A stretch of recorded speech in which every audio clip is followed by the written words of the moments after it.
Halo semuanya, perkenalkan nama saya Muhammad Rizal Farisi dengan NPM 130. Di sini saya adalah salah satu peserta mata kuliah rancangan percobaan kelas E.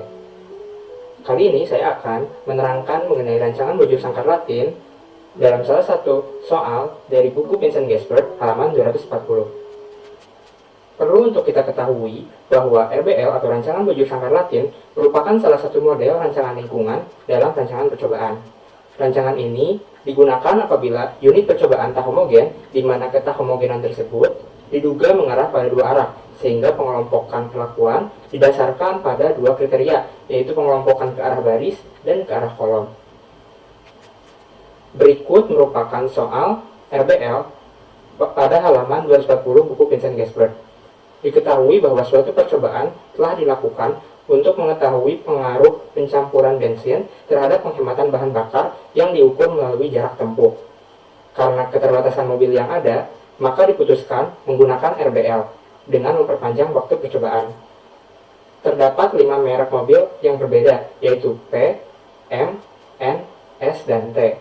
Perlakuan yang dicobakan sebanyak 5 macam, yaitu A sebagai kontrol, B kontrol ditambah bahan X dari perusahaan 1, C kontrol tambah bahan Y dari perusahaan 2, D kontrol bahan U dari perusahaan 1, dan E kontrol tambah bahan V yang diproduksi dari perusahaan 2. Dimisalkan bahwa telah dilakukan pengacakan baris dan kolom, sehingga diperoleh data sebagai tabel berikut.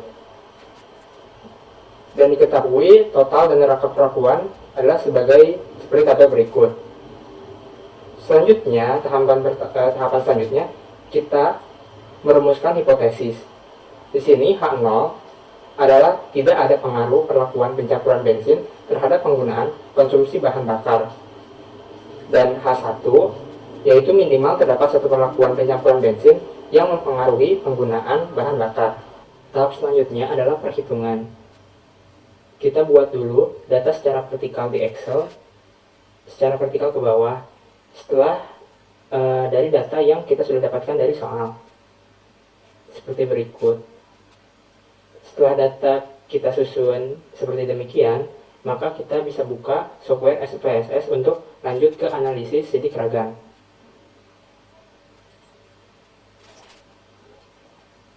Kita buka ke tampilan variable view-nya.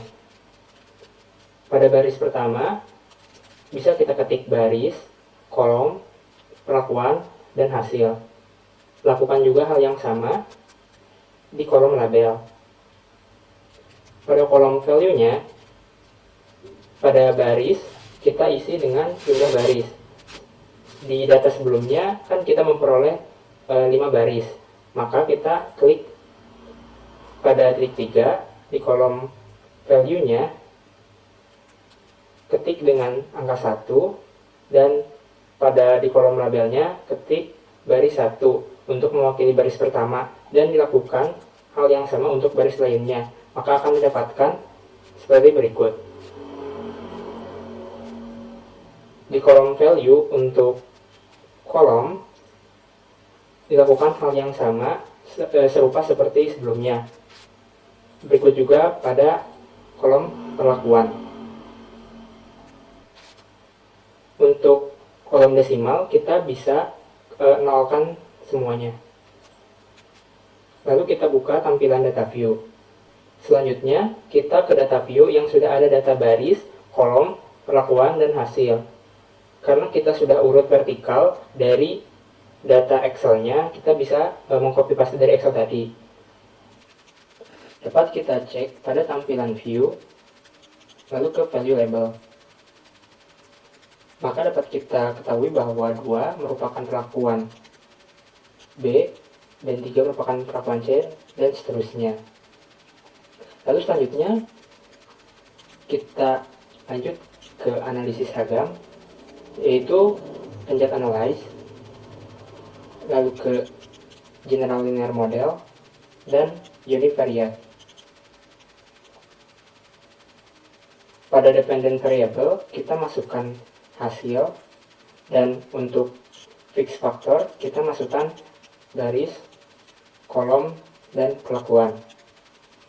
Selanjutnya kita ketik model dan pilih custom dengan type-nya main effect dan masukkan baris, kolom, dan perlakuan ke bagian model, lalu continue. Selanjutnya untuk uji lanjut kita pencet fast hop dan masukkan perlakuan ke fast hop test for.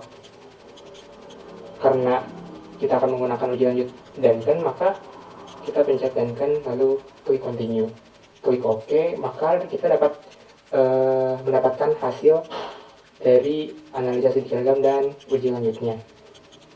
Karena F hitung untuk perlakuan berbeda nyata, maka dapat diputuskan menolak H0. Berdasarkan analisis seragam, maka dapat disimpulkan bahwa perlakuan pencampuran bensin mempengaruhi respon penggunaan bahan bakar. Adapun pada uji lanjut, kita dapat menyimpulkan bahwa penggunaan bahan X yang diproduksi perusahaan 1 memberikan hasil yang tertinggi, yaitu 12 km per liter. Namun, tidak berbeda nyata dengan penggunaan bahan Y yang diproduksi perusahaan 2 dan bahan V yang diproduksi perusahaan 2 yang menghasilkan 11,8 km per liter. Adapun, pada penggunaan bahan U yang diproduksi oleh perusahaan 1 dinilai kurang efektif karena tidak berbeda nyata dengan kontrol atau bensin tanpa pencampuran.